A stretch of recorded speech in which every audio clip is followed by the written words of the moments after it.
The gentle breeze carried with it the scent of pine and the distant lull of Lake Michigan. It was a Friday night, the kind that felt like the promise of a long, lazy summer. Jessica Miller, 19, hummed along to the radio, her laughter echoing in the car. She was heading home after a late shift at the local diner, her thoughts on a weekend trip to Saugatuck with friends. Little did she know, this ordinary night would be her last. The next morning, Jessica's car was found abandoned on a desolate stretch of Norton Avenue. The driver's side door left ajar. Her purse, untouched, lay on the passenger seat. A chill settled over Norton Shores, a town where everyone knew their neighbor and doors were left unlocked. Fear, an unwelcome guest, crept into their hearts. The disappearance of Jessica Miller shattered the peaceful facade of the quaint lakeside town. Days turned into weeks, hope fading with each setting sun. Missing person posters bearing Jessica's bright smile were plastered on every street corner, a constant reminder of the mystery that gripped the town. The police worked tirelessly, following every lead, every whisper, every hunch. The community, united in their concern, organized search parties, combed through nearby woods, and held candlelight vigils, clinging to the hope of Jessica's safe return. But as time wore on, the grim reality began to set in. Norton Shores was no stranger to tragedy, but this time felt different, more sinister. Detective Michael O'Brien, a seasoned investigator with a world-weary gaze, headed the investigation. He had seen his share of darkness, but something about Jessica's disappearance troubled him deeply. The lack of a ransom demand, the absence of any sign of struggle, all pointed towards a chilling possibility. Jessica hadn't simply run away, she had been taken. The question was, by whom? The investigation began with Jessica's inner circle. Family, friends, colleagues. Each interview, each alibi checked, deepened the mystery. No one seemed to have a reason to harm the vivacious young woman. Days bled into weeks, the pressure mounting with each passing hour. The media descended upon Norton Shores, their cameras and microphones capturing the palpable fear that hung in the air. The case, now dubbed the Vanishing of Jessica Miller, became national news. The rumor mill churned, fueled by anxiety and speculation. Some whispered of a transient passing through town, others of a secret admirer turned stalker. Theories, some outlandish, others disturbingly plausible, circulated through the community. The uncertainty gnawed at the residents of Norton Shores, eroding their sense of security. Every stranger was viewed with suspicion, every unusual sound magnified into a potential threat. The once peaceful town was now trapped in a web of fear and paranoia. Months after Jessica's disappearance, just as the trail seemed to run cold, a chilling discovery shook Norton Shores to its core. Sarah Walker, a young waitress at a neighboring town's diner, vanished without a trace. The similarities to Jessica's case were too striking to ignore. Both young women, both working late shifts, both last seen driving home on a Friday night. The unsettling pattern sent a wave of panic through the region. The once unthinkable was now a terrifying reality. A predator was on the loose. The news of Sarah's disappearance breathed a grim urgency into the investigation.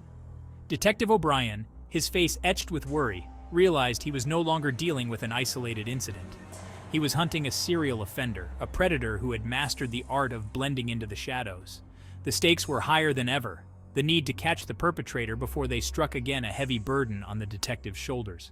Fear, a palpable entity, stalked the streets of Norton Shores. Parents kept their children close, suspicion coloring every interaction. The once vibrant nightlife dimmed, replaced by an eerie quiet. The community, once united in their hope for Jessica's return, was now paralyzed by the fear that her fate would befall another. The shadow of the unknown loomed large, casting a pall over the town. The investigation into Sarah's disappearance ran parallel to Jessica's case. Every scrap of evidence, every witness statement was scrutinized, hoping for a clue, a connection, anything that could lead them to the missing women. Forensics experts meticulously combed through both crime scenes, searching for any trace of the perpetrator. The FBI, now involved, brought their resources and expertise to bear, adding a new level of intensity to the investigation. The pressure mounted with each passing day, the media scrutiny relentless. The families of the missing women, their faces etched with anguish, pleaded for answers, for closure. The town of Norton Shores, caught in the grip of fear and uncertainty, yearned for the day the nightmare would end. The weight of the unsolved cases pressed down on Detective O'Brien, the responsibility of finding the missing women and bringing their abductor to justice, a heavy burden to bear. As weeks turned into months, the initial frenzy of the investigation began to wane. The media moved on to other stories, the public's attention shifted. Yet for Detective O'Brien and the families of the missing women, the search for answers never stopped. The hope, though fragile, remained, a beacon in the darkness, guiding them through the labyrinth of the investigation. A breakthrough came unexpectedly, a tiny detail overlooked in the initial chaos of the investigation. A witness, initially dismissed as unreliable, came forward with a new piece of information. He recalled seeing a faded blue pickup truck near the site where Jessica's car was found. He couldn't recall the exact make or model, but he remembered a distinctive dent on the driver's side door. This seemingly insignificant detail proved to be a pivotal clue. Detective O'Brien, his intuition sharpened by years of experience, recognized the potential significance of this new information. He ordered a thorough search of all registered vehicles matching the witness's description. Days later, a hit, a faded blue Ford pickup truck, registered to a local mechanic named Thomas Evans. The truck, parked in Evans' driveway, had a dent on the driver's side door, a perfect match to the witness's description. Evans, a quiet, unassuming man who lived alone on the outskirts of Norton Shores, had never been on the police radar. He had no criminal record, no known connection to either Jessica or Sarah. Yet the blue pickup truck, the dent, the proximity to the crime scene, all pointed towards him. Detective O'Brien, his instincts screaming caution, knew he had to tread carefully. This wasn't a simple open and shut case. This was a game of cat and mouse, a battle of wits against a cunning adversary. The investigation into Thomas Evans began discreetly. Surveillance teams were deployed, his movements tracked, his interactions monitored. Detective O'Brien, a master of strategy, knew that rushing in could jeopardize the entire case. He needed to build a solid case, one that would stand up in court, one that would bring Jessica and Sarah home. As days turned into weeks, a pattern began to emerge. Evans, despite his seemingly ordinary life, displayed an unsettling detachment, an eerie calmness that seemed at odds with the gravity of the situation. His routine was rigid, predictable, almost robotic. He went to work, came home, ate dinner, watched TV, and went to bed. There were no visitors, no phone calls, no social interactions. He was a ghost in his own life, a shadow moving through the world untouched, unseen. Evans' house, a modest single-story structure on the edge of town, was the next focus of the investigation. A search warrant obtained. Detectives meticulously combed through every room, every drawer, every inch of the property. What they found sent a chill down their spines. Hidden beneath the floorboards in the basement, they discovered a collection of personal items. A hairbrush, a scarf, a necklace, all belonging to Jessica Miller. The discovery confirmed their worst fears. Thomas Evans, the quiet mechanic, was the monster they had been hunting. The discovery of Jessica's belongings in Evans's house marked a turning point in the investigation. It provided the concrete evidence needed to arrest him. Evans was apprehended at his workplace, his expression a mask of indifference as he was led away in handcuffs. His arrest sent a ripple of relief through Norton Shores, a collective sigh of release from the suffocating grip of fear. With Evans in custody, the focus shifted to building an ironclad case against him. The investigation took a new turn, delving into the digital realm.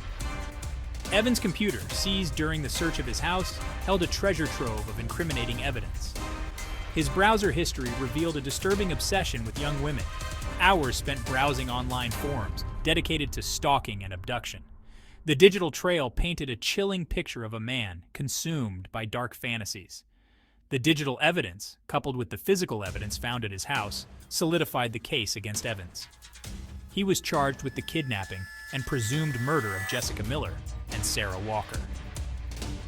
The news of his arrest brought a mix of emotions to Norton Shores. Relief that the nightmare was over, anger at the perpetrator, and sorrow for the missing women who were still nowhere to be found. The trial of Thomas Evans was a media spectacle. The courtroom was packed, every seat filled with reporters, curious onlookers, and most importantly, the families of Jessica and Sarah. The prosecution presented a meticulously constructed case, laying out the evidence piece by piece. The witness testimony, the physical evidence, the digital footprint, all pointing towards Evans's guilt. Evans, represented by a court-appointed attorney, remained stoic throughout the trial. He pleaded not guilty, offering no explanation, no defense for his actions. His silence, his cold detachment, only fueled the public's outrage. The community of Norton Shores, once terrorized by his crimes, now watched as justice took its course. After weeks of testimony, the jury reached a verdict: guilty on all counts.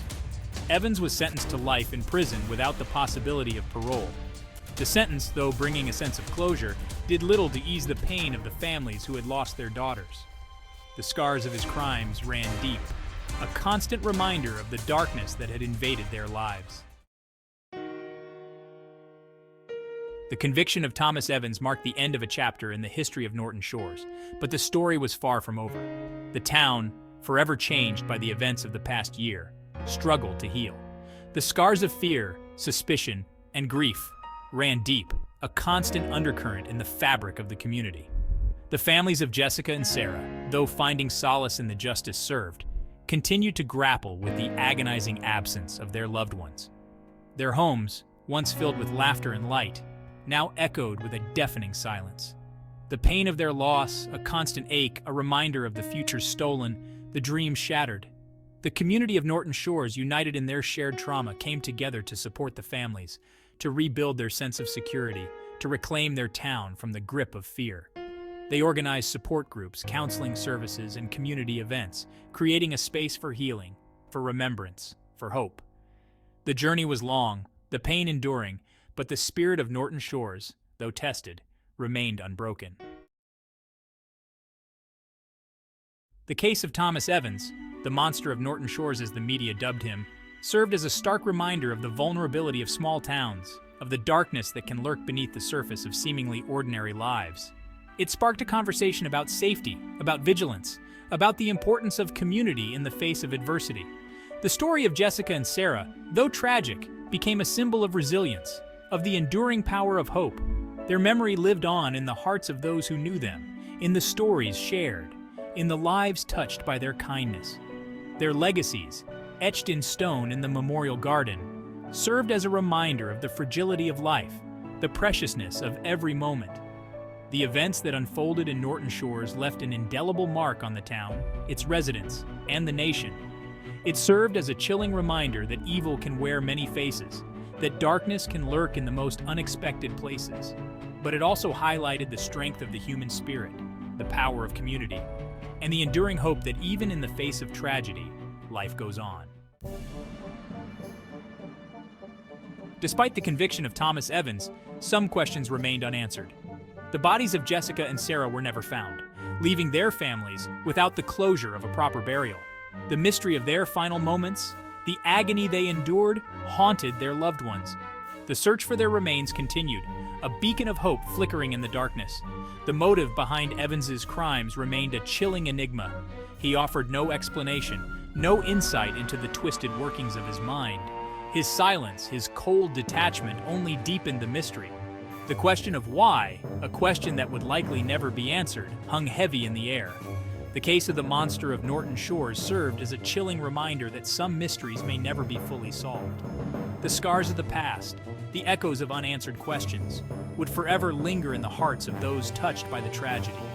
But in the face of the unknown, the community of Norton Shores chose to remember the light, to celebrate the lives of Jessica and Sarah, and to move forward with a renewed sense of purpose, a shared commitment to protecting their town, their families, their future.